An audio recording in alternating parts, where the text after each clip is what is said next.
Suscríbete a nuestro canal TVC Play y activa las notificaciones. A lo largo del día pensamos siempre en cómo optimizar el tiempo, en cómo hacer que nos alcance para todo. Por eso queremos darles la mejor información al instante. En Hoy Mismo le vamos a contar todo lo que necesita saber. Noticieros Hoy Mismo, un compromiso con Honduras.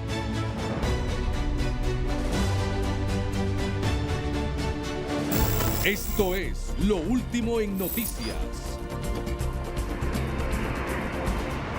Buenas tardes, bienvenidos al espacio estelar de los noticieros Hoy Mismo.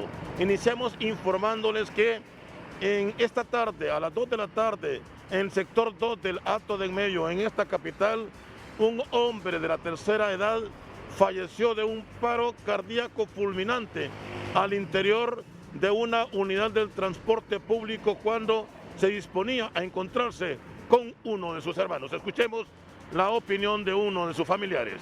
No, una persona intachable, de respeto. Gracias a él yo aprendí a trabajar de muchas maneras. Él me enseñó a conducir, yo trabajo en taxi. Y no, muy bonitos recuerdos de las oportunidades de tiempo que pasé con él. ¿Y cómo muere? Cuénteme un poquito. Pues nada, él tenía problemas del corazón y de los pulmones. Y a verse con mi papá iban. Y un infarto. En otra información, siempre aquí en la capital, la Fuerza Nacional Antimaras y Pandillas, en una operación realizada en la colonia Nueva Suyapa, capturó a uno de los miembros de la Mara Benjamin, conocido en el mundo criminal como El Crimen. Escuchemos al portavoz de esta Fuerza Nacional Antimaras y Pandillas, Mario Fu. La Fuerza Nacional Antimaras y Pandillas, en coordinación con elementos del primer batallón de la Policía Militar del Orden Público, han logrado concretar una operación más, esto en el sector de la colonia Nueva Suyapa, aquí en la capital, donde gracias a los trabajos de inteligencia e investigación se ha logrado ubicar y capturar a Julio Alexander Rodríguez Barrientos, de 21 años, quien es conocido en el mundo criminal con el alias de Crimen. Las investigaciones en poder de los agentes detallan de que él es miembro activo de la banda criminal Los Benjamins y era el responsable de venir generando de forma indiscriminada el cobro de extorsión en esta zona de la ciudad. Con esta información continuamos con más información con mi compañero Alexis Gutiérrez, hasta Santa Bárbara. Alexis, buenas tardes. Muchas gracias, un gusto saludarles desde el departamento de Santa Bárbara. Más temprano hemos conversado con el señor alcalde de Trinidad Santa Bárbara, Leopoldo Regalado, quien nos manifiesta que están preocupados debido al incremento de casos del COVID-19 en la sala de triaje y estabilización de ese municipio. Y la mayoría de los pacientes que están llegando es de estado grave. Lo escuchamos aquí en Noticieros Hoy Mismo. Bueno, hemos hecho referencia, Alexis, que hasta el momento el 40% de pacientes atendidos en nuestro triaje son de otros municipios. Y con esto quiero aclarar, y no quiero parecer una persona egoísta, de que no le estamos negando el derecho a la salud, pero sí hacemos el llamado a los compañeros alcaldes para que inviertan los recursos que les manda el gobierno en comprar insumos y en atender a la gente, porque no es posible que ellos andan haciendo campañas políticas, haciendo concentraciones y que nos estén tirando a nosotros los enfermos. Las autoridades municipales de ese municipio y de salud también están preocupados porque de 10 pacientes que son atendidos en la sala de triaje y estabilización, la mayoría son de municipios vecinos. Desde Santa Bárbara y junto a nuestro compañero Joshua Orellana en cámaras, en este informe de Alexis Gutiérrez para Noticieros Hoy Mismo. Gracias, Alexis. Hasta la ciudad y la tierra de mujeres bellos, en la tierra del Junco. Continuamos con las informaciones en la zona oriental, y es que el gobernador político en el departamento del Paraíso detalla que hasta el momento pues hay un mes de retraso para lo que se había establecido para la llegada del hospital móvil, ya que según se había conocido el 15 de enero ya estaría llegando a Danlí. No obstante, por parte de Inves continúan realizando trabajos en un plantel en las instalaciones del Hospital Gabriel Alvarado. Escuchemos. Lo único que está pendiente es que vengan los contenedores, y como los contenedores vienen ya prefabricados, lo que traen es únicamente ya de colocarlos en el lugar final, y que se le adecúen las instalaciones que ya les mencioné, el alcantarillado sanitario y el agua, potable, igual que va a tener un sistema de alimentación de oxígeno con su propia planta, y eso es lo que está pendiente, pero mientras no vengan, pues no puedo decirle nada. Yo perdí contacto una vez que hubo cambio de mando en la 110 Brigada, que son los encargados de la movilización y la seguridad de esos hospitales. Es así que por parte de las autoridades hospitalarias del Gabriel Alvarado detallan también los mismos detalles, que hasta el momento continúan trabajando dentro del plantel, pero no tienen una fecha específica en el cual pueda llegar. Sabemos que hay otras ciudades ya cuentan con su hospital móvil, pero en Danlí todavía no. Vamos ahora a una pausa comercial y usted continúe con su telenoticiero Hoy Mismo, edición estelar.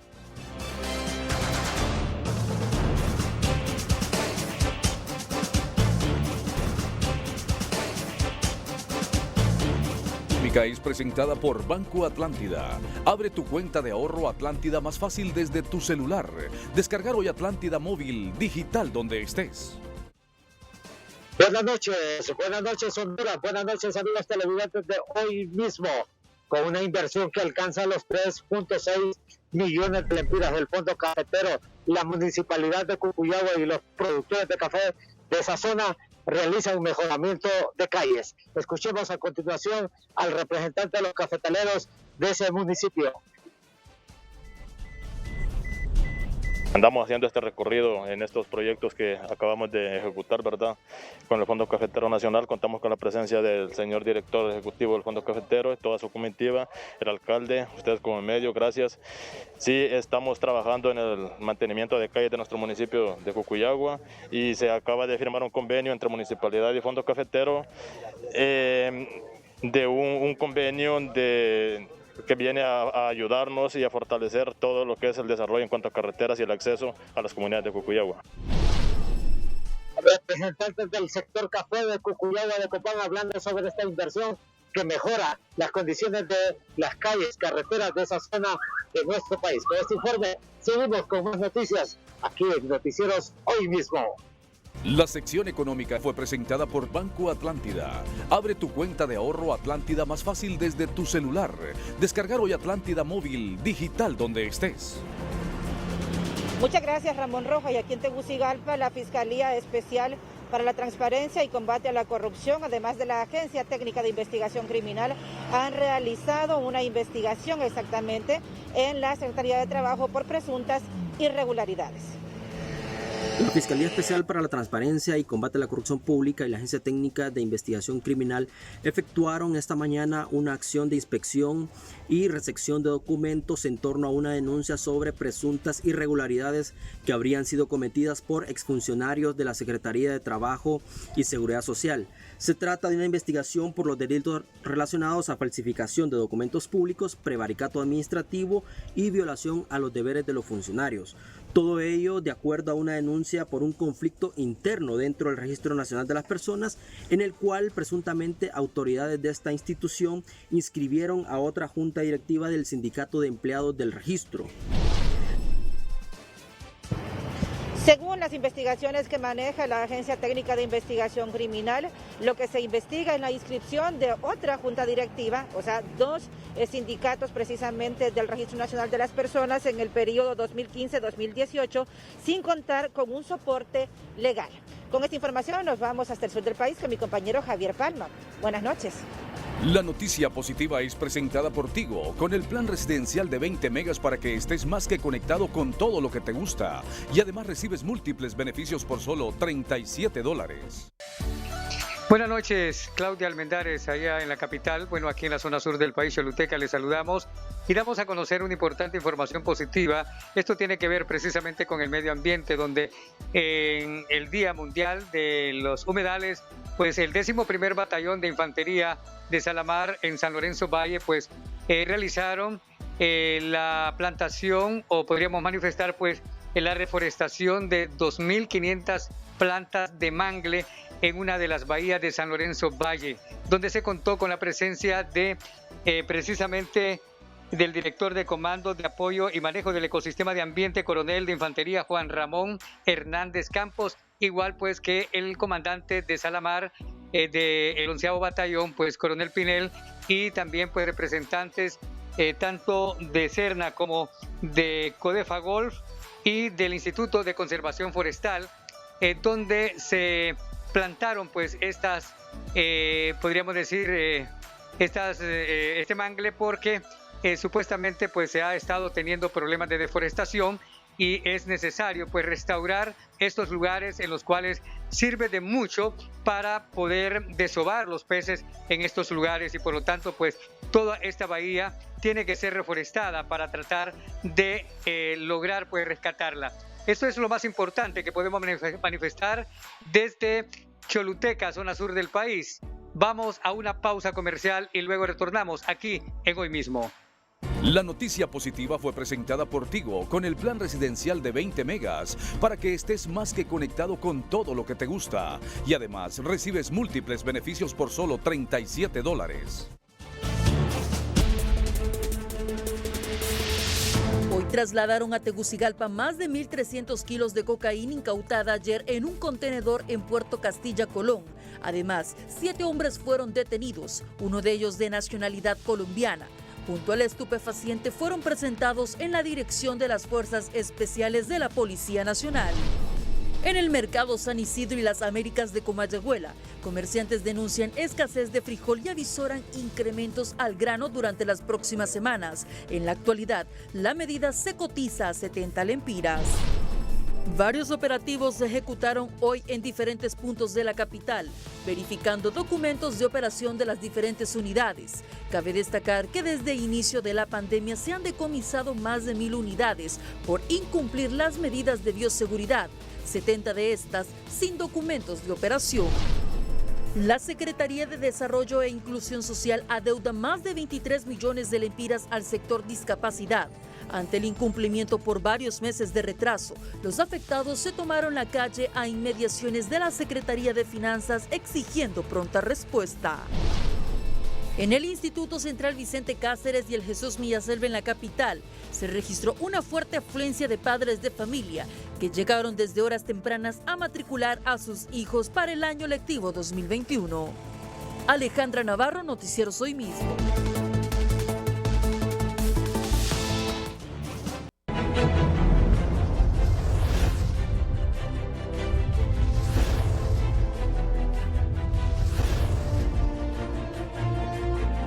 Tu Nota Honduras. Procuraduría sigue a la espera del informe definitivo de InvestH sobre compra de hospitales para actuar contra proveedor.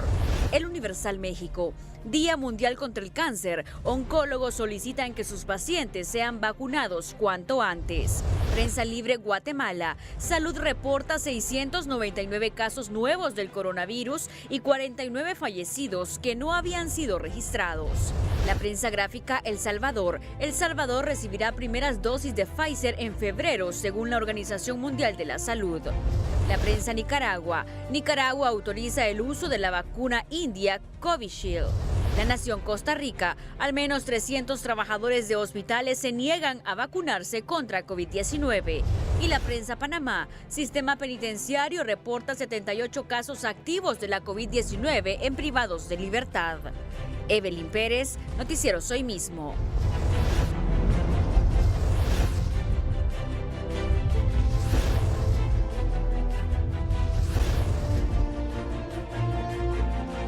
Buenas tardes, Honduras. Es un gusto saludarle desde la ciudad de La Ceiba. Y bueno, hay preocupación por parte de los ceibeños por el poco interés que hay en la reconstrucción del puente Saopín, y sin duda alguna eso está dejando pérdidas económicas. Pero lastimosamente se destinan los recursos, pero las entidades que el gobierno designa para ejecutarlas, pues ha sido negligente hasta ahora. Usted ve como un vado que mal planificado no se terminó al final, y donde vemos que el puente al final pues va un paso lento. Entonces nosotros pues hacemos un llamado, ¿verdad?, a que el gobierno pues ejecute estas obras lo más pronto posible, ¿verdad? La Ceiba pues ha sido abandonada por varios años, pero este momento es donde necesitamos pues que nos apoye, ¿verdad? Ya sabemos que tenemos obras que esperamos nosotros que las cumpla, como está de la calle 8 y todo. Este ha sido nuestro informe desde la ciudad de La Ceiba. Ahora continuamos con más noticias aquí en Noticieros Hoy Mismo. Un ciudadano no vidente murió tras ser atropellado por el conductor de un camión repartidor de agua en la colonia Villa Florencia de San Pedro Sula. La víctima fue identificada como Alan Roberto Peña. Un indigente fue encontrado muerto en las 7 y 8 calle, 15 avenida del barrio Los Andes de San Pedro Sula, por lo cual fue trasladado por las autoridades de medicina forense como desconocido a la morgue sanpedrana. Miembros de la Policía Nacional rescataron en Puerto Cortés a una joven quien había sido secuestrada en el barrio Barandías de San Pedro Sula y por la cual exigían un pago millonario para su rescate. Según las autoridades, no hay detenidos. Jason Maldonado, Noticieros Hoy Mismo.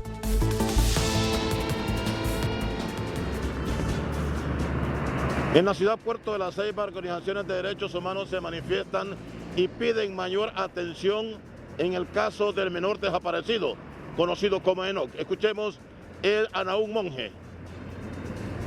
Organismos de derechos humanos del litoral atlántico del país este día solicitaron a las autoridades policiales mayor atención en el caso donde un menor se encuentra desaparecido desde hace ya más de un año. La petición es constante de que se dé un resultado en cuanto al esclarecimiento de estos hechos terribles que han acontecido desde el 2019, en diciembre de 2019, y bueno, celebramos nosotros que se continúe, ¿verdad?, trabajando en el caso, la detención de 3 personas sospechosas, por supuesto hasta ahora, pero que tienen auto de formal procesamiento, y eso es importante para el acceso a la justicia y la familia que está en una incertidumbre y espera resultados de los entes de seguridad, entes de investigación competentes. Por su parte, la madre del menor desde Madrid, España, envía un mensaje a las autoridades competentes para que no se detengan en la búsqueda. Gracias por estar pendiente del caso de mi hijo. Pues por los momentos estaba hablando con el encargado de la búsqueda que han organizado esta mañana y me ha dicho pues que habían informaciones que tendrían que verificar, pero hasta el momento no sé absolutamente nada. Estoy esperando a ver qué respuestas me traen. No sé cuál será la información que ellos tienen. No sé si es que las personas que están detenidas han dicho algo. Sinceramente yo espero que así sea porque ya es demasiado tiempo. Como ustedes comprenderán, pues ya es 1 año, 2 meses que llevo esperando. En torno al caso, más de 50 efectivos de diferentes instituciones del orden retomaron la búsqueda en distintos sectores del municipio de Tela, Atlántida. En La Ceiba, Naúm Monje, Noticieros Hoy Mismo. Con la información continúa el director de Hoy Mismo, Edgardo Melgar. Buenas noches, Edgardo. Muchas gracias, Ricardo Benedict, por la información. Estos son titulares de otras noticias importantes de hoy. En menos de 12 horas, 3 médicos y una enfermera murieron por COVID-19 en la zona norte.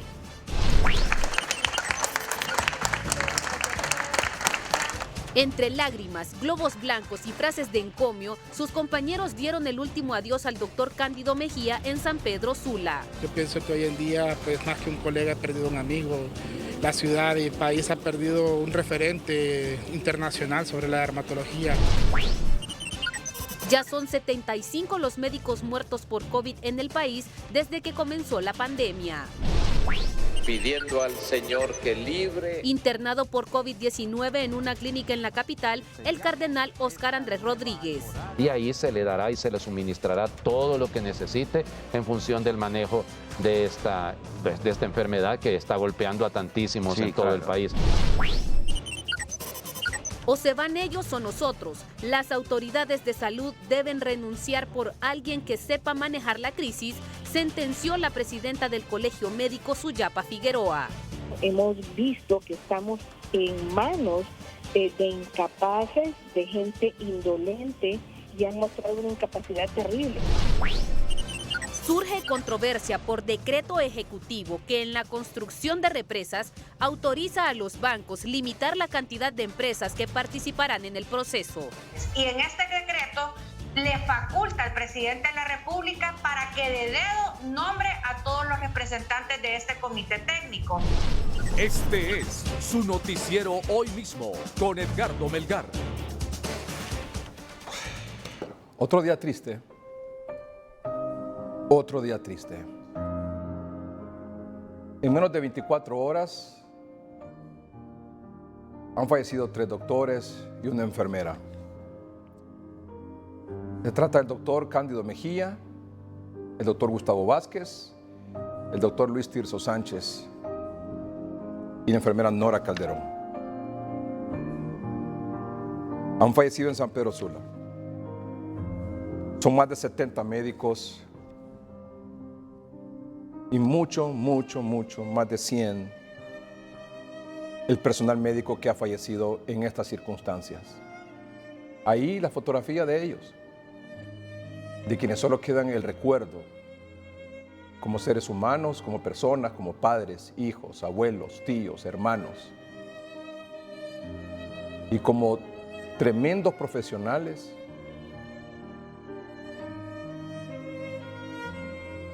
que hoy ya no están con nosotros, pero que honraron como nadie su profesión de servicio, de entrega, de compromiso para sus pacientes.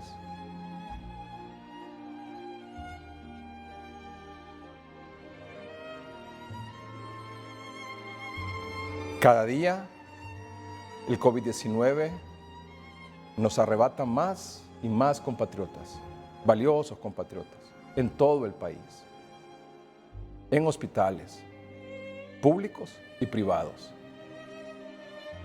en centros de salud, en triajes, en sus casas, en centros urbanos y en centros rurales, en la ciudad y en el campo, ricos y pobres, no hay excepción. Esto sigue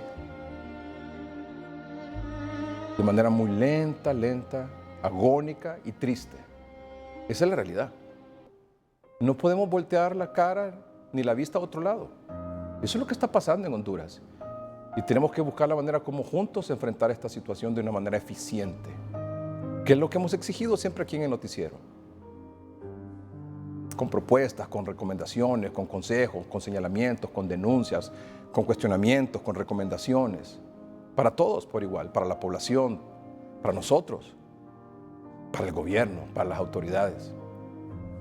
Mientras esto no tenga un grado de conciencia altísimo del compromiso, de la responsabilidad de cada uno de nosotros y de las autoridades encargadas de gestionar esta pandemia, esto va a seguir así, será muy largo y será muy triste.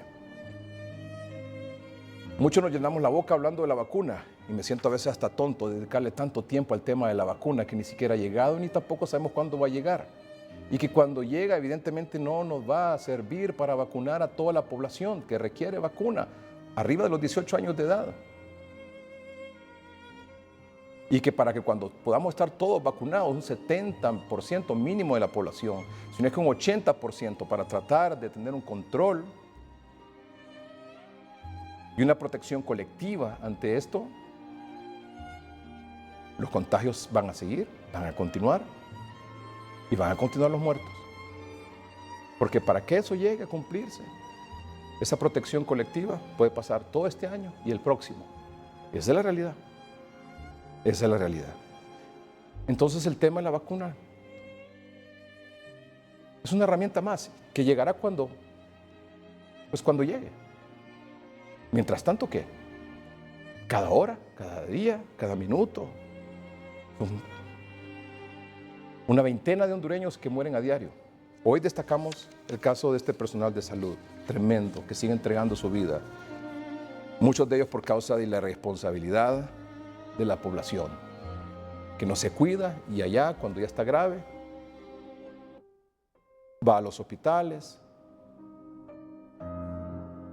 continúa diseminando el virus, porque no se cuida. Pero sí, a diario, Juan Pérez, María Ramírez, el nombre que usted quiera, será una estadística más.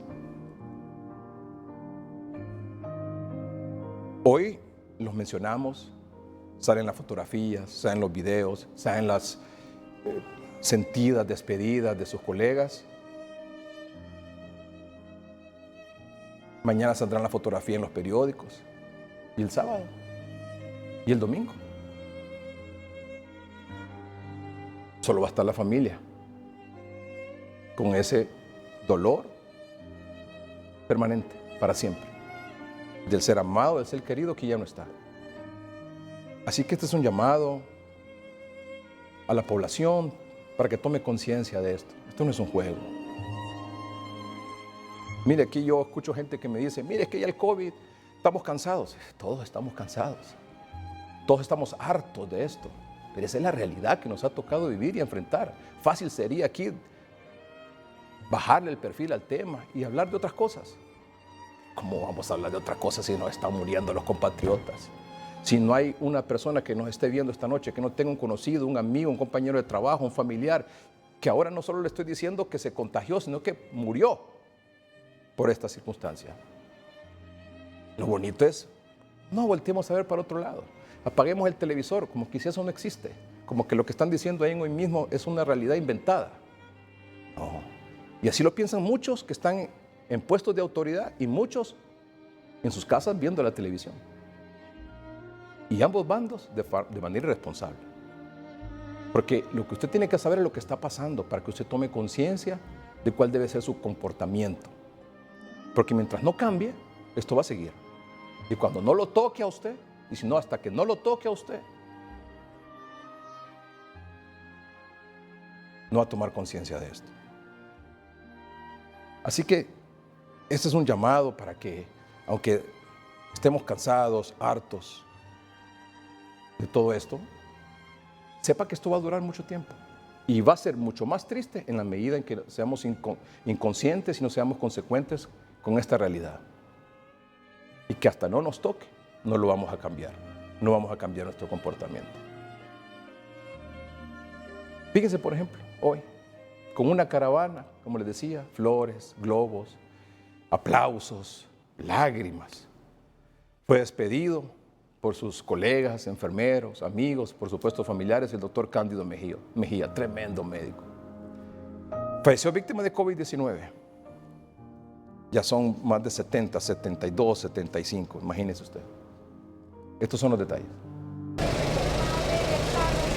La caravana partió desde el Seguro Social, donde el reconocido doctor Cándido Mejía estuvo luchando contra el COVID-19, pero lamentablemente perdió la batalla. Su esposa, en medio del dolor, agradeció el cariño de la población y envió un mensaje en nombre del doctor Cándido Mejía.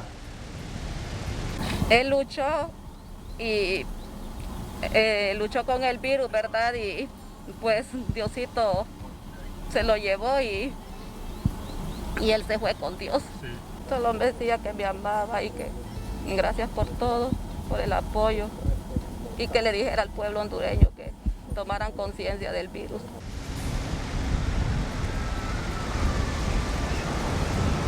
La caravana en honor al doctor Cándido Mejía hizo escala antes de ser sepultado en las clínicas del barrio Los Andes, donde tenía su consultorio privado. Luego, en el Hospital Mario Catarino Rivas, donde por más de 30 años sirvió a la población, siendo además el jefe del departamento de dermatología de este centro hospitalario. Su despedida causó tristeza en medio de la multitud que lo esperó entre aplausos y una oración a Dios.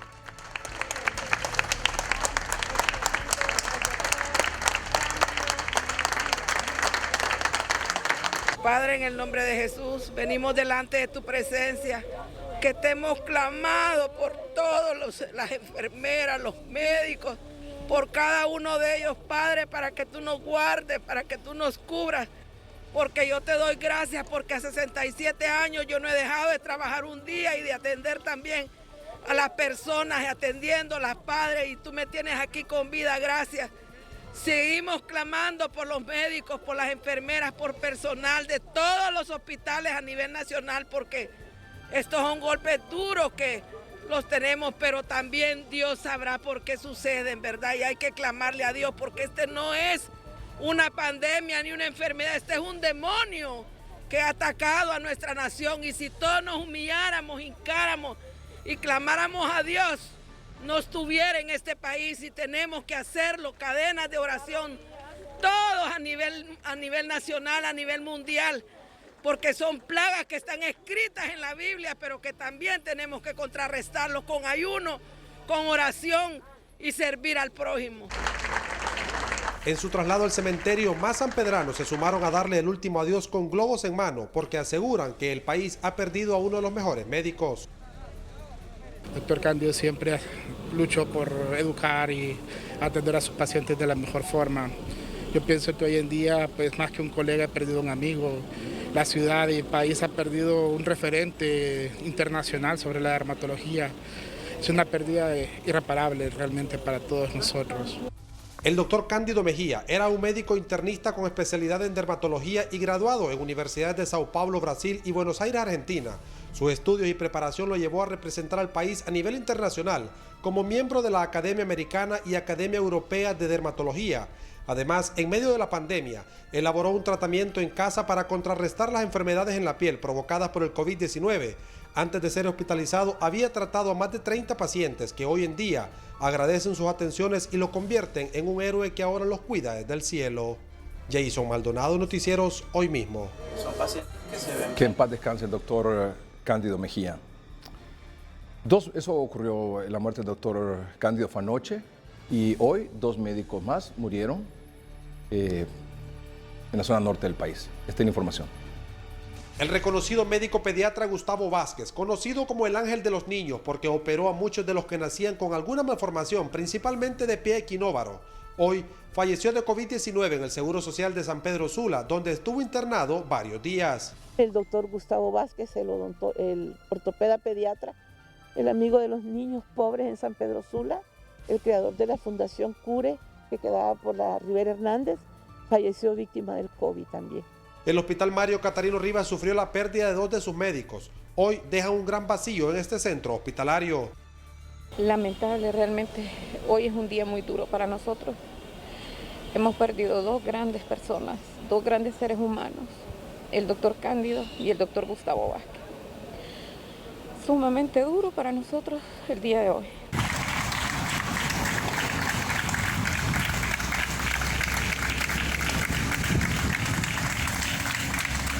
El tercer médico muerto en menos de 12 horas se registró en el Progreso y Oro.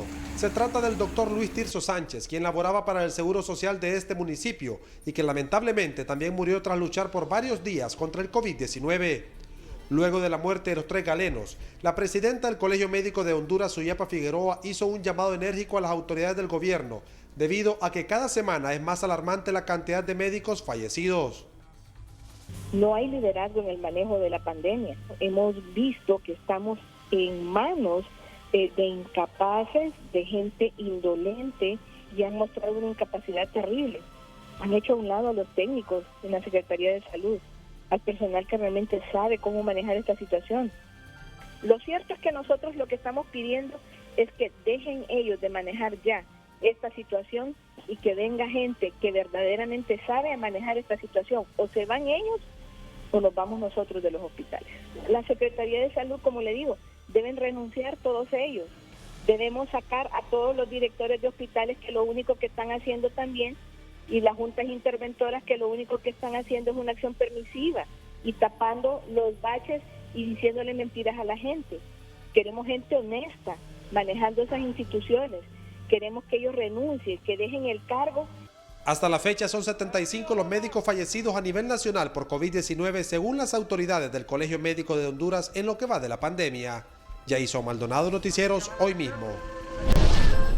Y luego de estar internada durante varios días, Nora Calderón, ex jefa de las enfermeras del Seguro Social en San Pedro Sula, murió hoy en la sala COVID, informaron las autoridades de esta institución en la zona norte. Cabe destacar que la licenciada en enfermería fue una de las fundadoras de la unidad de cuidados intensivos del Seguro Social, pero hace ya un par de años se había retirado para dedicarse a su familia. Que en paz descanse la licenciada en enfermería Nora Calderón. Nota de duelo, la promoción 1979 de exalumnos del Instituto San Francisco de Tegucigalpa. Queremos patentizar nuestras muestras de pesar por la pérdida irreparable de nuestros compañeros y amigos, doctor Cándido Ulises Mejía Padilla y ingeniero José Elías Girón Pérez. Personas muy queridas que se ganaron el cariño y admiración por su servicio. Queremos expresar nuestras muestras de solidaridad y pesar a sus esposas, hijos, hermanos y demás familiares. Dado en la ciudad de Tegucigalpa a los 4 días del mes de febrero de 2021. Instituto San Francisco, Tegucigalpa, Honduras. La Iglesia Católica informó hoy que el cardenal Monseñor Óscar Andrés Rodríguez Maradiaga está positivo de COVID-19. Está ingresado en una clínica privada en la capital. Su condición de salud es estable. Hoy hemos conocido que efectivamente el señor cardenal está padeciendo de COVID-19. Hacemos saber a todos. Acabo de hablar con él, Carlos, hace 15, 20 minutos. Y él está bien. Le pregunté, eminencia, ¿cómo va? Y me dijo, mejor, me dice. Y por favor, decirles, me dice, que no hagan escándalo, que oren, que eso sí es necesario en este momento, que él se siente, vamos, con fuerza, pero evidentemente hay que ser prudentes. Él estará en este momento bajo ese cuidado, bajo el cuidado de los médicos, está en una clínica privada y ahí se le dará y se le suministrará todo lo que necesite en función del manejo de esta enfermedad que está golpeando a tantísimos en todo el país. Y que el pastor esté padeciendo lo mismo que las ovejas, pues solo nos indica que el pastor tiene olor a ovejas. Así que sencillamente pedirles a todos que oremos por el señor cardenal, que oremos por todo el personal sanitario. Ya son más de 72 médicos que han perdido la vida a causa del COVID. Y entonces, Carlos, eso, es decir, la verdad detrás del asunto es esta. Se decidió ayer internarlo en esa clínica privada con la pues pensando hacia futuro, mejor tenerlo a él bajo todos los cuidados posibles, que se le hiciesen los análisis, y una vez se han hecho los análisis, pues resulta ser que efectivamente está contagiado con COVID-19. Una tremenda controversia se ha generado por la publicación de un decreto que fue aprobado en Consejo de Ministros que violenta, según diversos sectores, la institucionalidad del sector energético del país. Estos son los detalles. La ley ya fue publicada en el Diario Oficial La Gaceta. Artículo 1. Por la situación de emergencia y calamidad nacional que vive el país a causa de los efectos devastadores de los huracanes y tormentas tropicales ETA y IOTA, se declaran como megaproyectos priorizados de interés nacional el diseño, la construcción, ampliación y operación de las represas siguientes: Llanitos y Jicatuyo en el río Ulúa, ubicado en el departamento de Santa Bárbara, El Tablón en el río Chamelecón, San Fernando y Morolica en el río Choluteca, Quebrada Relumbrosa, La Ceiba Atlántida, río Jalán Olancho, río Texíhuat El Paraíso, río Huangololo La Paz, río Leutona Francisco Morazán, río Gila Copán, río Asilaca Lempira, río Maicupa Copán, río Talgua Olancho, río Mame Lloro, río Selguapa Comayagua. Expertos cuestionan que el PCM fue creado para desviar fondos. Violenta la institucionalidad del sector, considerando que existe un Ministerio de Energía que conduce la política energética del país, sobre todo las falsedades de las justificaciones, es decir, se habla de control de inundaciones, el Valle de Sula. Si bien es cierto, mencionan Llanitos y Jicatuyo, El Tablón, aparte que son proyectos y potenciales de control de inundaciones que están más que estudiados. No se requiere desviar fondos de un fideicomiso de energía para supuestamente llevar a cabo estudios, diseños. Aparte que nadie va a confiar en un estudio que venga de este tipo de resultados. Y dos, vemos que aparte de violentar la institucionalidad del sector, los ríos que se anuncian desde el número 4 en adelante, por ejemplo, la quebrada Relumbrosa, que se encuentra en un parque nacional en La Ceiba, es una quebrada sagrada que no tiene ni potencial energético, ni, no digamos, potencial de control de inundaciones. Entonces hay una contradicción total en este PCM. La crisis energética del país no se va a solventar desviando fondos de un fideicomiso de energía. Una de las dudas que resalta en el tema es cómo se definirá cada uno de los proyectos y las condiciones financieras del mismo. Además, esto nos parece que es algo arbitrario, Aldo, cuando autoriza al fiduciario, es decir, al banco, para que pueda limitar las cantidades de empresas que van a participar en este proceso. Es decir, es un mecanismo de lista cerrada. Los comités técnicos en un fideicomiso siempre deben ser objetivos, deben ser imparciales. Y en este decreto le faculta al presidente de la República para que de dedo nombre a todos los representantes de este comité técnico. La Ley General de Industria Eléctrica manda que el operador del sistema ODS prepare el plan indicativo de la expansión de la generación y que los proyectos que figuren en ese plan sean contratados mediante licitación pública internacional. El artículo 1 habla de megaproyectos, aunque alguno de ellos pertenece a la categoría de mini proyectos. En total, se plantea una lista de 14 proyectos, muchos de los cuales no tienen influencia alguna en las inundaciones del Valle de Sula. ¿Cuál fue el criterio para seleccionar esos 14 proyectos? ¿Quién se beneficiará con esto? El artículo 2 establece que una vez desarrollado o abandonado el proyecto por ser viable, los gastos incurridos en el proceso le serán reembolsados al fideicomiso por los operadores de proyectos o por el Estado. ¿Quién decidirá cuáles son los gastos razonables que deben ser reembolsados al fideicomiso? ¿Podrá el fideicomiso cobrar lo que le plazca? ¿Cómo se reflejará este pasivo contingente en las finanzas públicas? El artículo 3 permite que el fideicomiso use un listado cerrado para el desarrollo de los proyectos. En otras palabras, el fideicomiso decidirá quiénes pueden participar en el desarrollo y la construcción de los proyectos. Porque crea mucho riesgo poner todo este esquema energético en un solo grupo económico. Vean, no nos salga más cara la medicina que la enfermedad. Y poner toda esta situación futura de inversiones, pues sin duda la orientación sería buscar un costo de 1 kilowatt-hora más bajo a la población, que no aparezca lo que hemos tenido anteriormente, que hemos tenido que sacar la potencia pública, que es más barata, para meter la potencia privada, que es más cara.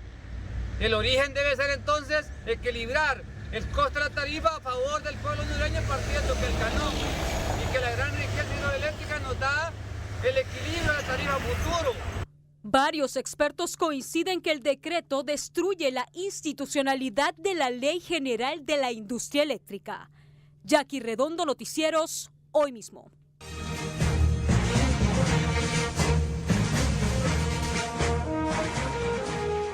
El Consejo Nacional Electoral inició su segunda jornada de capacitación a los representantes de los partidos políticos que estarán en las mesas electorales receptoras en las próximas elecciones primarias del 14 de marzo. Estos son los detalles.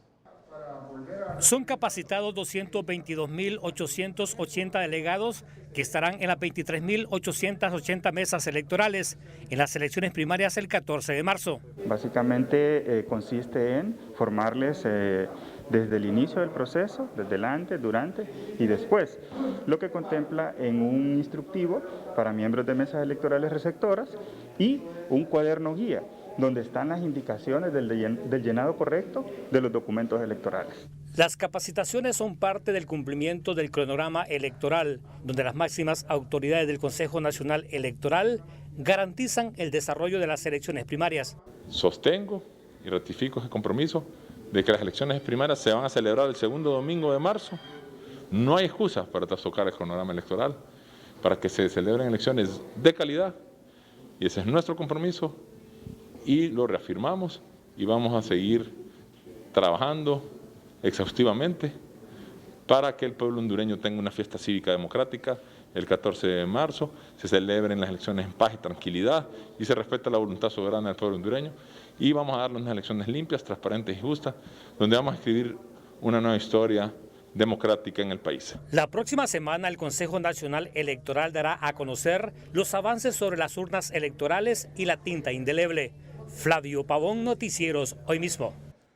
Continúa la impresión de las papeletas electorales para estas elecciones. Bueno, hemos obtenido hoy, y vamos a ir presentando, por supuesto, las distintas papeletas. Por ejemplo, este es de la fórmula presidencial y del Partido Nacional, por ejemplo. Esta es una muestra, fórmula presidencial y al Parlamento Centroamericano. En una misma papeleta está el precandidato presidencial, Tito Adfura, y el doctor Mauricio Oliva. Y ahí aparece la fórmula de sus candidatos al Parlamento Centroamericano. Esta es la papeleta que recibirán los electores que vayan a hacer fila al centro de votación del Partido Nacional. Vamos a mostrar también posteriormente la papeleta presidencial tanto del Partido Liberal como del Partido Libertad y Refundación. El Partido Liberal usted sabe que son 3 y en el Partido Libre son 4 los precandidatos presidenciales. Ricardo Benedict. Edgardo, buenas noches. 34 millones de estas papeletas electorales se han mandado a imprimir en diferentes empresas. 40,000 se imprimen a diario, de acuerdo a la información que nos dice el abogado Kelvin Aguirre, miembro del Consejo Nacional Electoral. Escuchemos. Bueno, nosotros como Consejo Nacional Electoral hemos estado monitoreando todo lo que es el tiraje de las papeletas que se han adjudicado a 10 imprentas. Esto consiste en que primero se van a imprimir las del nivel electivo presidencial, que ya se están imprimiendo de los 3 partidos políticos que van a participar en las elecciones primarias internas.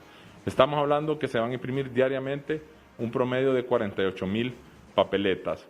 El día de hoy se están ya tirando todas las del nivel electivo presidencial, como le mencionaba, y lo que es el municipio de Yuscarán, El Paraíso. Y a medida que va avanzando, vamos a ir imprimiendo las de los otros municipios y el nivel electivo también de diputados, que es el que sigue, y por último, el de corporación municipal. ¿Para cuándo van a estar listas ya impresas estas papeletas? Tenemos previsto que como fecha máxima, el 22 de febrero de este año, deben estar impresas más de 28 millones de papeletas de los 3 niveles electivos y también de las autoridades internas del Partido Nacional de Honduras y del Partido Libertad y Refundación. Si hay contratiempo, ¿qué va a pasar? ¿Tienen previsto esto? Bueno, si hay algún contratiempo, alguna contingencia, que esperemos no sea el caso, nosotros vamos a tener que acelerar el proceso, hablar con las 10 imprentas donde pueda existir algún desfase para acelerar la marcha y que se pueda trabajar las 24 horas, los 7 días de la semana. Hasta este momento, ¿cuántas papeletas se han impreso? Bueno, estamos hablando de 10,000 a 15,000 papeletas que se han impreso hasta este momento. Edgardo, un dato adicional. Por cada partido se están imprimiendo o se van a imprimir 9,422,628 papeletas por cada partido para precandidatos a cargo de elección popular.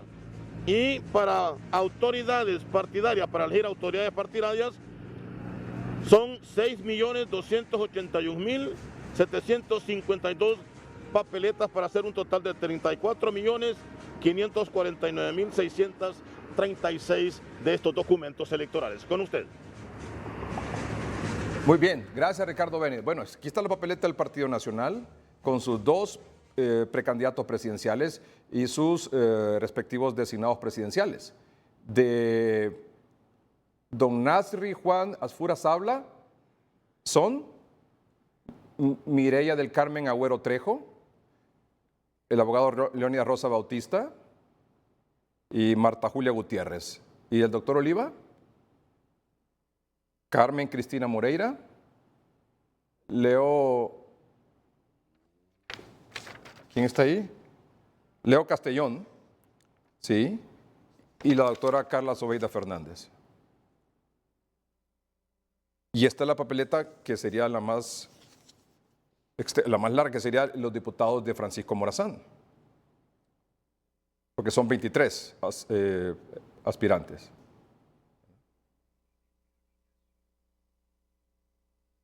Ahí tiene para que escojan el Partido Nacional.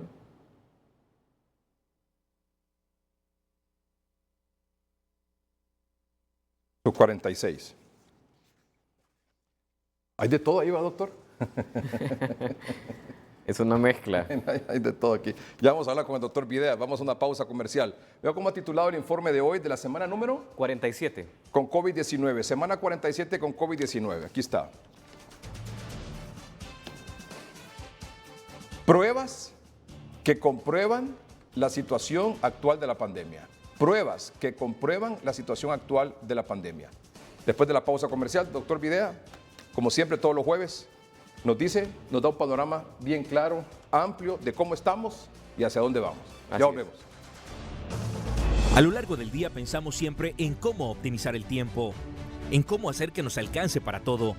Por eso queremos darles la mejor información al instante. En Hoy Mismo le vamos a contar todo lo que necesita saber. Noticieros Hoy Mismo, un compromiso con Honduras. Bueno, varios temitas antes de la presentación del doctor del análisis de esta noche, por supuesto. Doctor, usted sabe que se había anunciado por parte de las autoridades de salud que teníamos la expectativa que COVAX iba a entregar un primer lote con carácter de urgencia o adelantado de vacunas de Pfizer. Sí, es correcto. E invitó a todos los países que conforman el mecanismo de COVAX para que enviaran su propuesta, primero su deseo de acceder a esa vacuna de Pfizer, que está entre creo que la que está con mayor efectividad. La mayor efectividad la tiene la vacuna de Pfizer. De Pfizer, correcto. Bien. Lo único que necesita una ultra baja temperatura. Sí, ¿verdad? de menos 70 grados. Sí. Bueno, pero Honduras mandó su propuesta y dijo, estamos listos con esto y con lo demás. Incluso la universidad dijo, también nosotros vamos a poner aquí nuestro freezer para mantener la cadena de frío y lo demás. Sin embargo, finalmente la decisión de COVAX fue para 4 países. No está Honduras, está El Salvador, Colombia, creo que Perú y Bolivia. El señor Jarbas Barbosa es el subdirector de la OPS, de la Organización Panamericana de la Salud, y se le consultó sobre esto. ¿Qué criterios habían utilizado ellos para definir qué países iban a recibir este beneficio de un lote importante? Cada uno de estos países, creo que no sé si son como 100,000 vacunas, algo así, cada uno, por el tema de Pfizer, de la vacuna de Pfizer. ¿Qué criterios se utilizó para definir qué países finalmente iban a clasificar para eso? Aquí escuchamos. Estamos hablando era una cantidad limitada de dosis, solamente pouco mais de 1 milhão de dosis de vacuna de Pfizer. Temos o princípio de COVAX de fazer um acesso equitativo, então buscamos em toda a discussão, primeiro se buscou que países tinham interesse de participar, e tivemos mais de 70 países que disseram que queriam participar, e aí se começou com os critérios. Critério foi de mirar se o país está listo para receber a vacuna de Pfizer, se tem as capacidades de cadena de frio para armazenar uma vacuna que necessita menos 75 graus para sua conservação. Então, isso todos os países das Américas tinham a capacidade, os países que informaram que gostariam de ser parte desse envio especial. Depois se utilizou também o critério de países que não têm acordos bilaterais, ou seja, que não têm acesso já às vacunas. Isso é importante para manter a equidade no acesso. Depois, uma distribuição por todas as 6 regiões da OMS. Então, tivemos que fazer também essa distribuição. E, por último, o tema de contemplar os países que vão receber apoio, os países que são 10 países nessa região, 92 no mundo, que vão receber a vacuna sem necessidade de pagar, graças às donações, e os países que são 98 no mundo que vão pagar por as vacunas, os países autofinanciados. Com essa lista, ao final, se utilizou um critério de risco, e como medir o risco nessa situação? Se tomou a taxa de mortalidade em los últimos 28 dias, ou seja, a taxa de mortalidade mais recente, porque se a taxa de mortalidade está elevada, é um sinal que se há risco maior nesse país para os profissionais de saúde, que são o público branco para essa primeira ou essa entrega especial. Assim que tivemos nessa região, de los países que vão ser apoiados por el mecanismo, que vão receber a vacuna sem necessidade de pago. Tivemos Bolívia, com a mortalidade em los últimos 28 dias, ao redor de 7,6 por 100 mil habitantes. Depois, El Salvador, com 3,99 por 100 mil habitantes. Tivemos os outros países por debaixo disso. E para os países de alto financiamento, tivemos Colômbia, com 18 de taxa de mortalidade, e depois Peru com 6,98 por 100 mil.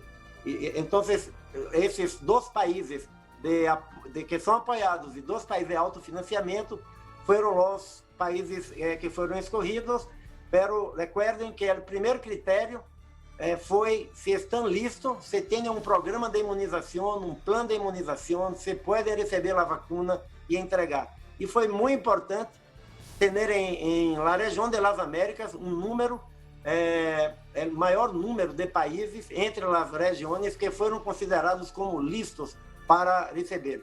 Sabemos que há que fazer muito para estar efetivamente listo para entregar a vacuna, pero nossa região já tem, com base em toda a sua experiência com programas de imunização e seu liderazgo, já temos esses países que avançaram muito para estar completamente listo e alcançar vacunar bem. Son esos 4 países, dice finalmente, que avanzaron mucho para estar listos y poder vacunar bien. Dice que el primer criterio que valoraron es que si estaban listos con un plan de inmunización, tema de cadena de frío, etcétera, ¿verdad? Y la logística, el tema logístico. Y también el tema de la tasa de mortalidad. Y él hacía referencia a que en el caso de El Salvador, por ejemplo, era ¿cuál era la tasa? Arriba del 3%. 3.9%. De mortalidad.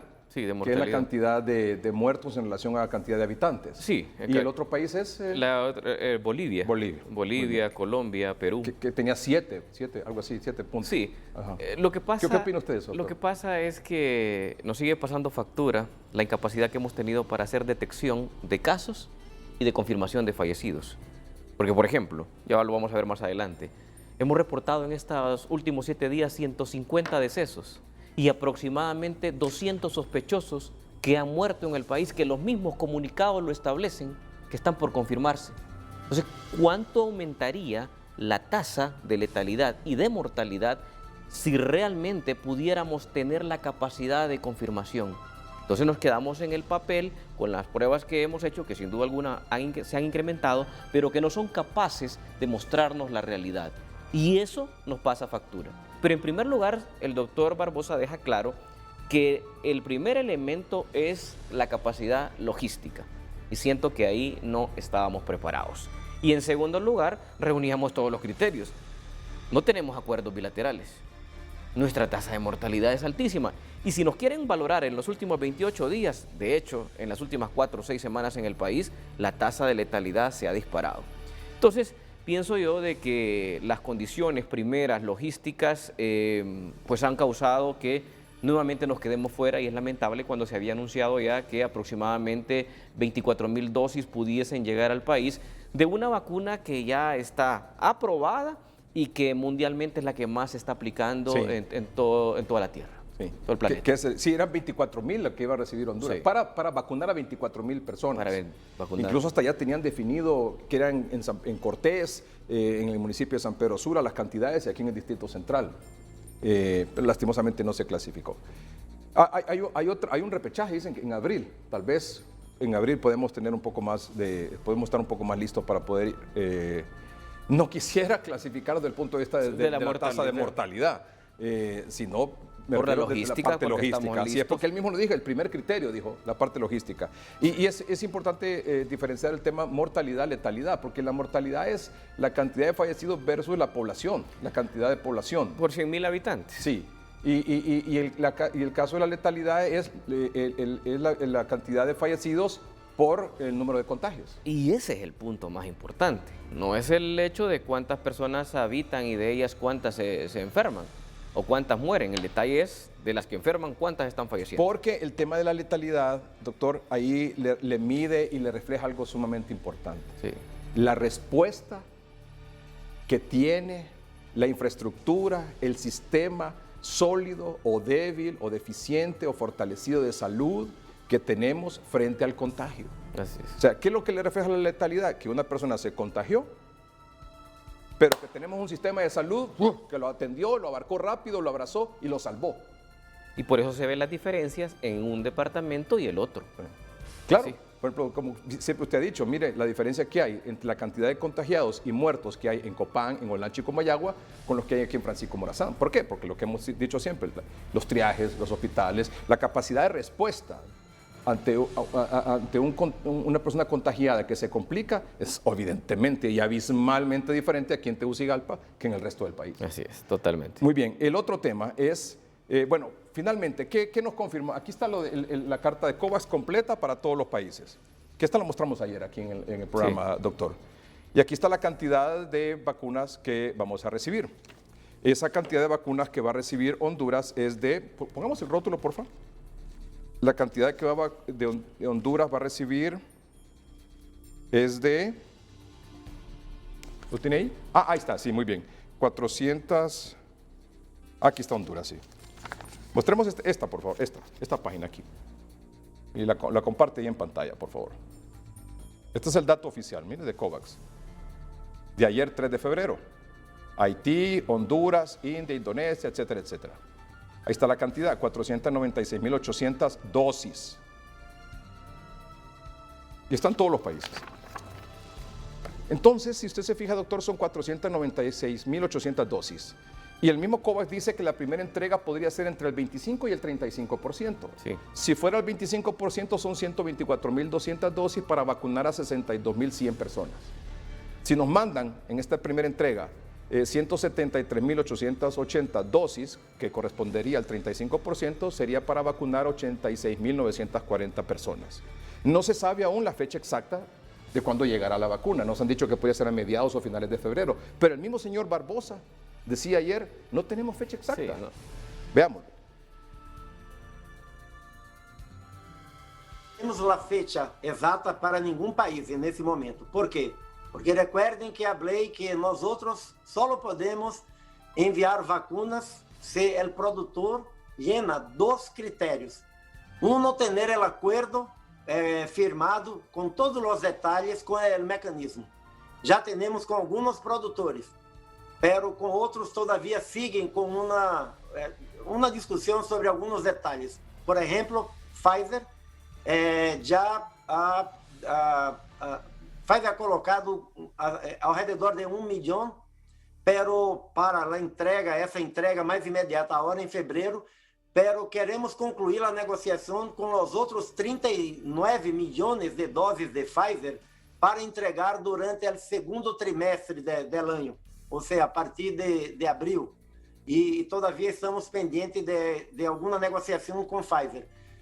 Também estamos com a AstraZeneca, com uma quantidade importante de doses já comprometidas com o mecanismo, pero está pendente, como subrayei, a conclusão da avaliação da equipe de pré-calificação da OMS, que cremos que se vai cerrar em um par de dias. Com essas duas condições, estamos trabalhando porque o Fundo Rotatório é o encargado de fazer a aquisição para o mecanismo COVAX para os países das Américas. É uma logística complexa, porque queremos, quando vamos aderir a um país, o número de doses e a fecha, isto não é mais uma estimação. Esse é um número que está firmado e completamente garantizado. E aí tem que, no mundo que estamos hoje com vuelos cancelados, com dificuldade de manejar volumes de um país e de um continente a outro, é um exercício muito complexo de logística. Pero nossa disposição tão logo tengamos isso listo, vamos a comunicar para os países. Essa primeira comunicação del viernes foi para que tenham a estimação para o primeiro semestre, de maneira a poder ajustar seus planos e empezar a fase final da preparação. Doctor. Está hablando de una planificación para el primer semestre. Sí. Entonces lo primero que tenemos que decirle a la población y hablar claros es que se nos ha anunciado que probablemente en la segunda quincena de febrero, esa es una posibilidad que la veo muy remota. En primer lugar, la vacuna que vendría es la vacuna de AstraZeneca, una vacuna que todavía no ha recibido el visto bueno de la aplicación por parte de OMS. Ha recibido de la Unión Europea, de ciertos países, con algunas restricciones en las personas mayores de 65 años, como Bélgica, Suiza y Alemania. No, aquí y no es por demeritar AstraZeneca, sí. en ningún momento, porque tiene el 70% de efectividad. Creo que es la tercera, ¿verdad? Es la tercera. Primero está, no, la cuarta, porque está la vacuna rusa. Pfizer creo que es 95. 95, luego Moderna 94. 94, la Sputnik, la rusa, 91. 91. Y luego sale Moderna con 70. AstraZeneca con 90. Pero hoy mire este texto, por ejemplo, me llama mucho la atención. La mayoría de los países europeos no aplicará la vacuna AstraZeneca a los más de 65 años. Entonces, si hasta el momento, hoy, solo tenemos la donación de COVAX, por un lado, sí. Los menores de 18 años no se pueden vacunar, ni las embarazadas, ni otras personas con ciertas enfermedades. Tenemos esta cantidad, que si bien es cierto viene, pero es relativamente poca, para poder alcanzar una buena cantidad de la población vacunada. Sí. Y usted ve que aquí es un riesgo o pierde tal vez la efectividad en una persona mayor de 65 años de edad. Entonces, por eso ya hemos insistido aquí, doctor, que desde el año pasado que es necesario tener acuerdos bilaterales con compañías farmacéuticas. Y ahora hay más opciones, vacunas chinas, la vacuna rusa. Hay otras que están ya por fase 3 ya y están por salir, y en este momento se puede como país hacer convenios bilaterales para buscar una ampliación tanto en el número de vacunas y en la cobertura según la edad. Sí, hay una delegación del gobierno de Honduras en Estados Unidos buscando la manera cómo se logra traer más vacunas al país. Evidentemente yo espero que lo logren, ¿verdad? Es una tarea sumamente difícil porque ya la mayor parte de estas compañías farmacéuticas ya vendieron, ya comprometieron su lote de producción para este año con países que han comprado millones y millones, como Canadá, por ejemplo, que tiene para vacunar 3 veces a su población, ¿verdad? Sí. Pero esperemos que se logre, ¿verdad? Hemos cuestionado de que por qué eso no se hizo el año pasado, a pesar de que AstraZeneca vino y ofreció, ¿verdad? Y otras compañías también farmacéuticas, una especie de preventa, ¿verdad?, de la vacuna y finalmente no se logró ese acuerdo, que sí logró el Seguro Social, por ejemplo. Sí, y de hecho hay que decirle a la población que es mejor aplicar una vacuna que tiene un 70 a no tener nada. Ah, no, por supuesto. En eso estemos claros. Por supuesto. En eso estemos claros, ¿verdad? Que pues hay que buscar la forma de cómo inmunizamos a la población y maximizar la población en riesgo. Sí. Lo que tememos es esas restricciones para estas edades que son realmente los que están falleciendo principalmente en el país. Así es, mayores de 65 años. Sí. Por eso es que ojalá que se pueda conseguir tener acuerdos bilaterales con compañías farmacéuticas. Para que nos permita tener más vacunas, para vacunar más población, sobre todo el personal en riesgo, primera línea, personas adultas con enfermedades de base, en el menor tiempo posible, ¿verdad? En este año que fuera posible tener más de 1 millón de vacunados sería fantástico, ¿verdad? Sí. Bueno, el tema de hoy, hallazgos de la semana número 47, semana 47 con COVID-19 que comenzó en marzo del año pasado. El 11 de marzo. Pruebas que comprueban la situación actual de la pandemia. Lo titula así, doctor, por algo que nos llena de satisfacción. Sí, correcto. Nos llena de satisfacción. O sea, es bueno, ¿saben por qué es bueno? ¿Saben por qué es bueno esto? Porque en agosto del año pasado, aquí con el doctor Videa, se proponía al gobierno de que utilizara las pruebas de antígeno, que ya se estaban utilizando en otros países, para coadyuvar en la cantidad de pruebas para detectar COVID-19 a nivel nacional. No quedarnos solo con las PCR. Tomó tiempo, pero al final lo hicieron, ¿verdad, doctor? Y entonces ahora usted suma las PCR y las pruebas de antígeno, entonces le da una mayor cantidad de pruebas. Y es por eso que en las últimas 2 semanas hemos visto como de manera sostenida se han efectuado más de 3.000 pruebas en promedio de manera diaria. Claro, y no todas son de antígeno, ni todas son PCR, sino que la suma de ambas. Sí, las autoridades han reconocido en los medios de comunicación que así se está elaborando y yo creo que es de alabar. Eso es porque nos permite eso, pruebas que comprueban la situación actual de la pandemia. Porque eso era lo que estábamos pidiendo, porque esto había estado ocurriendo las semanas anteriores.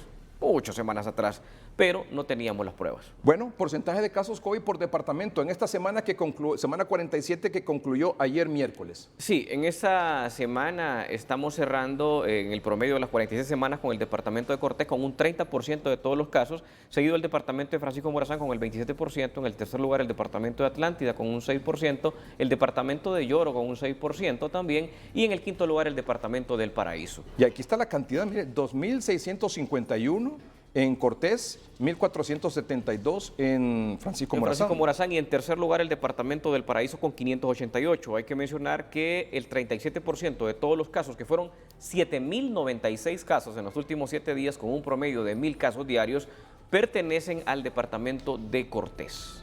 La distribución de casos por edad sigue bajando, doctor. Sigue bajando y el promedio actualmente es de 31 años.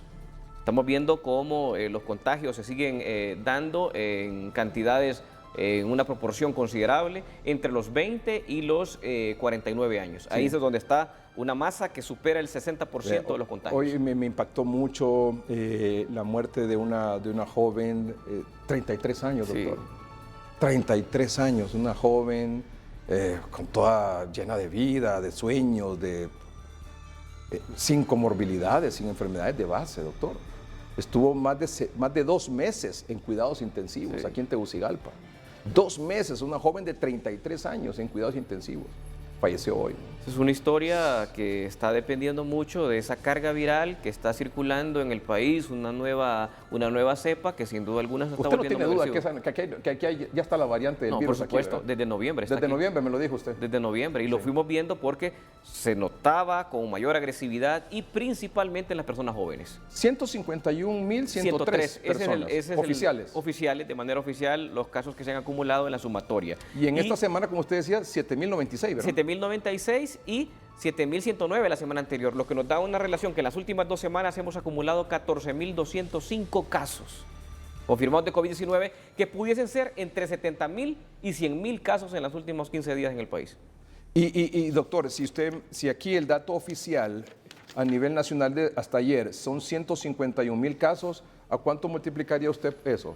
¿Por cuánto diría usted, Siendo doctor? conservador sería por 5. Muy conservador No, pero siéndolo más un poquito 10. así, intermedio. Es 1,5 millones. 151.103, ¿verdad? Por 10. ¿Por 10 me dice? Sí, por 10. 1,5 millones. Sí. Sí, nosotros ya estamos alcanzando... 1.511.030 personas. Nosotros estamos alcanzando casi un 20% ya. Y de una inmunidad. Sí. Ahí está el 20%. 20% es 1.9 más o menos de millones de personas. Sí, andamos cerca. Sí. Bueno, Francisco Morazán versus Cortés, doctor. Sí, en Cortés hubo un ligero descenso, pero descenso con 2.651 casos, que representa un 9% en relación a la semana anterior, y el departamento de Francisco Morazán, que de manera sostenida mantiene un 1% en el incremento en relación a la semana número 46. Mire, eso es terrible. Sí, vea esta gráfica, por ejemplo, esta gráfica. La distribución de decesos por semana. O sea, es un comportamiento impresionante lo que está teniendo la pandemia. ¿Cómo no se va a poder demostrar que en 28 días lo que está ocurriendo en el país con esa gráfica? Fue lo que pedía la Organización Panamericana de la Salud para autorizar vacunas. Solo hay que ver esta gráfica. Y esto es de lo que se ha logrado confirmar, pero es mayor la cantidad de sospechosos que han muerto por COVID-19 que la cantidad que se confirma. Y ahora las mismas autoridades lo reconocen y le ponen ahí fallecidos 24 como ayer, sospechosos 29. Sí. Entonces, ¿cómo está el sospechoso? Ahí va el acta de defunción. La muerte, causa de muerte, sospecha de COVID-19. Por eso es que hay mucho mayor personas que registran las funerarias, porque lógicamente van implícito el diagnóstico que lastimosamente no se terminó de confirmar. Doctor, ¿y estos 150 fallecidos en esta semana? En 7 días. En 7 días, de miércoles de la semana pasada a ayer. Son los oficiales los que mueren en los hospitales. Y no sé si están contemplados, perdón, doctor, no sé si están contemplados los hospitales privados. Ahí va. No sé si están contemplados los que mueren en casa. No, esos no están ahí, realmente no están. Eso falta. Esos están contemplados en el registro de las funerarias, ahí sí, porque todo el que se entierra tiene que entregar su acta de defunción y el diagnóstico va puesto en esa acta. Porcentaje de letalidad. Acuérdense que el tema de la letalidad, el porcentaje de letalidad es la cantidad de muertos versus la cantidad de casos. Así es. Entonces, por ejemplo, la cantidad de casos que tiene Copán, de esos casos que tiene, ¿cuántos se mueren? El porcentaje de letalidad en Copán es altísimo, 4.45%. ¿Eso significa que de cada 10? De cada 10 se mueren 4. O sea, cuando la tasa de letalidad nacional es del 2.42%. O sea, el departamento de Copán duplica la cantidad de letalidad nacional. Ayer hablamos aquí con la doctora Silvia Portillo y ella exigía una intervención, pero ya urgente, en Copán, Comayagua. Bueno, mire, ahora Lempira, Santa Bárbara, Olancho ha bajado un poco, mire, pero se mantiene también entre los departamentos con mayor letalidad. Y gracias a Dios. Y gracias a Dios. Mire que antes había una diferencia importante entre Copán, Comayagua y Olancho. Y Olancho, estaban separados. Estaban distantes del resto. Y nosotros, y aquí usted decía, bueno, intervenir, ¿qué es lo que está pasando? Que tenemos 6, 7 meses con Copán, Comayagua y Olancho con esta tasa de letalidad tan alta. O sea, una persona, de 10 personas que se enferman que se contagian, que son positivos en Copán, se mueren 4. La tasa de letalidad es sumamente... Y eso lo que le refleja es la capacidad de respuesta que tenemos para evitar de que ese paciente se nos muera. Sí.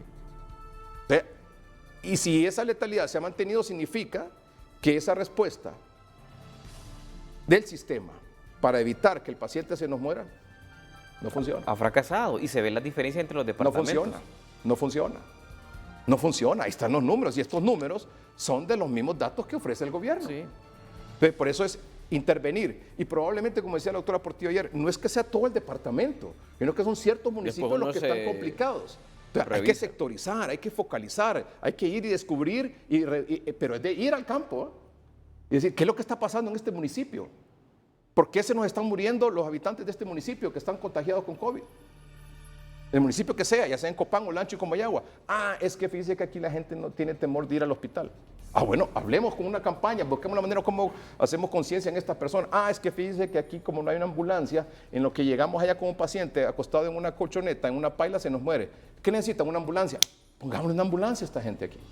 O sea, ir como buscando la raíz del problema y solucionándola, doctor. Pero tenemos 6, 7 meses que esto ha estado ocurriendo y no hay cambio. Sí, y se basa mucho en contabilizar los decesos por departamento, pero eso no es el punto es cómo está la capacidad de atención. Un ejemplo claro es lo que ocurre, y en esa gráfica está en Lloro.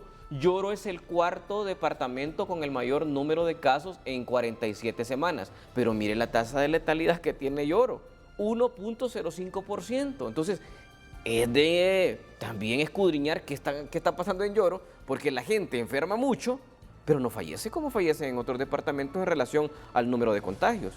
Es la posición número 18. Francisco Morazán tiene la posición número 12. Partiendo de que esto es una realidad también, ¿verdad? Sí. Porque siempre hemos considerado que hay un subregistro tanto de casos como de fallecidos, ¿verdad? Hay eso muy probablemente sea en todos los departamentos. Bueno, si vemos que esa situación es en todos los departamentos, entonces diríamos que lo que está pasando en Lloro es, bueno, ¿qué es lo que están haciendo ahí? Sí. ¿Qué es lo que están haciendo en Choluteca? En Valle. O sea, la zona sur. Sí. Ahí marca una diferencia. Sí. El mismo Francisco Morazán que hemos venido hablando. Bueno, pero Francisco Morazán, aquí tenemos 7 triajes, doctor. Aquí en el Distrito Central. ¿Sabe cuánto es la tasa de letalidad de estos últimos 7 días, Francisco Morazán? 0.85%. 0.85% es la tasa de letalidad en Francisco Morazán de estos últimos 7 días. O sea que de 10 contagiados. De 100 se muere uno. De 100 se muere uno, perdón. De 100 se muere uno. Por la respuesta. La respuesta. Exactamente. Por la estructura, por la infraestructura, por la logística que se tiene para atender a un paciente contagiado.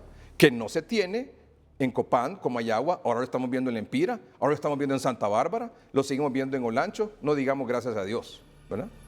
Porque ya comienza la pandemia de nuevo a ocurrir lo que pasó en julio y agosto, que se comenzó a extender, doctor, en el resto de los departamentos. Es impresionante. Vamos para ahí también. Estoy viendo el mismo comportamiento de la pandemia que el año pasado. Igual. Comenzaba en San Pedro Sula. Hablaba hoy con el doctor Omar Jananía, que es el director regional del Seguro Social, y me decía, mire, va para allá. Sí. Igual que el año pasado, va para allá. O sea que viene para acá, para Francisco Morazán, viene para el centro. Y luego... Sí, se mira. Pues si tenemos el mismo comportamiento, ¿cómo vamos a reaccionar de la misma manera que reaccionamos el año pasado? No. Por eso es que aquí hemos insistido tanto en un grupo consultivo. No nos paran bola eso. Sí. No, aquí tenemos ya los expertos. Pero mire los resultados. Es que son los resultados. Mire, esa gráfica, mire que está aquí, nos dice cuáles son los resultados de la gente que está gestionando esta pandemia. Ahí están, mire. ¿En qué ha cambiado la situación en Comayagua, Copán y Olancho? En nada. Ninguna. En nada. Ninguna. ¿Porcentaje de positividad de pruebas, doctor? Está con una positividad del 30% y hay que destacar que durante esta semana tuvimos el mayor número de pruebas durante todas las 47 semanas, 23.818. Pero felicitamos porque el diagnóstico del COVID-19 es a través de una PCR y el antígeno. O sea, es muy válido y nadie puede cuestionar que la Secretaría de Salud esté empleando estos 2 métodos para identificar los casos. Porque en el sector privado, más del 50% de las personas que se diagnostican por COVID-19 se hacen a través del antígeno. Entonces, que sigan haciendo antígenos, ahora vayamos por 5.000 pruebas de manera diaria para seguir teniendo esas pruebas que comprueban la situación que estamos viviendo en este momento, que es el número de casos que nos lleva a nuestras peores semanas en la pandemia. Y la tendencia va a ser igual.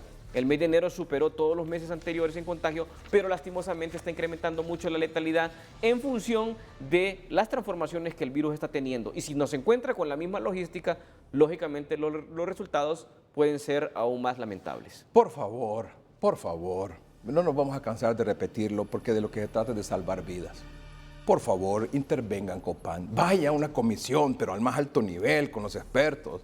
Lleven al doctor Videa, lleven a la doctora Paló, ¿cuántos? Con tan buena voluntad que tienen para salvar vidas, para ayudar, para contribuir. Tanta gente buena que hay aquí. La doctora Reina Durón, ¿verdad? Es decir, sí, especialistas que tienen los datos, que tienen la logística para tener información a la mano y poder actuar en consecuencia. Intervengan, por favor, Copán. Pero antes era Copán, Comayagua, Olancho. Ahora es Copán, Comayagua, Lempira, Santa Bárbara, Olancho, gracias a Dios, Cortés, Colón, Atlántida. O sea, se nos está disparando esto. Intervengan, ¿por qué? Sobre todo Copán. Porque se está muriendo la gente ahí. La gente está muriendo. Y lo peor de todo es que esto es una constante. Sí, sostenida. Sostenida en los últimos 7 meses. Significa que no han hecho nada. O que lo que han hecho es muy poco. O lo que han hecho no ha sido lo correcto. No hay un cambio de timón, pues. No hemos visto un cambio que de repente Copán estaba, ¡bum!, y se nos vino abajo. Qué bueno que fuera eso. Y así como hemos dicho que han aumentado las pruebas y lo reconocemos aquí, sí, totalmente. Pues lo mismo quisiéramos que viéramos de Copán, que está aquí con el porcentaje más alto de letalidad durante 7 meses consecutivos en el país, se viniera para abajo. Porque eso significaría que algo están haciendo ahí. Pero los datos nos dicen lo contrario, que no están haciendo nada. Y esa es una desgracia, porque eso significa más compatriotas muertos. Y ahí no va a haber vacuna que valga. Ahí no va a haber vacuna que valga. Por eso que yo digo, mire, el tema de la vacuna, ahí va a venir. Sí. Pero mientras tanto, doctor, personal médico sigue contando los muertos. 1/3 de nuestro gremio se ha perdido en estas últimas 4 o 5 semanas. Sí, es la realidad. Y de compatriotas que fallecen. Sí. Y de compatriotas que fallecen. Doctor, de nuevo, muchas gracias por estar con nosotros, por darnos esta realidad de lo que pasa en nuestro país. Y su mensaje, por favor. Sí, la población tiene que conocer que estamos viviendo momentos difíciles, pero que tenemos en nuestras manos hacer las estrategias, guardar esas medidas de bioseguridad. No se le olviden que esto no ha terminado. Esto sigue todavía más activo. Ustedes ven los números de casos que ha ocurrido en las últimas semanas. Este es el reflejo de la respuesta que este virus está teniendo. El virus llegó para acabarnos y nosotros podemos detenerlo a través de nuestras medidas, de nuestras acciones. No esperemos que el gobierno nos venga a solucionar el problema. Nosotros tenemos la solución en nuestras manos y es cuidándonos y siendo responsables cada uno de nosotros para protegernos y proteger a nuestras familias. Doctor, muchas gracias. Es un gusto. Doctor Omar Videa, gracias a usted por su atención. Buenas noches y que estén bien.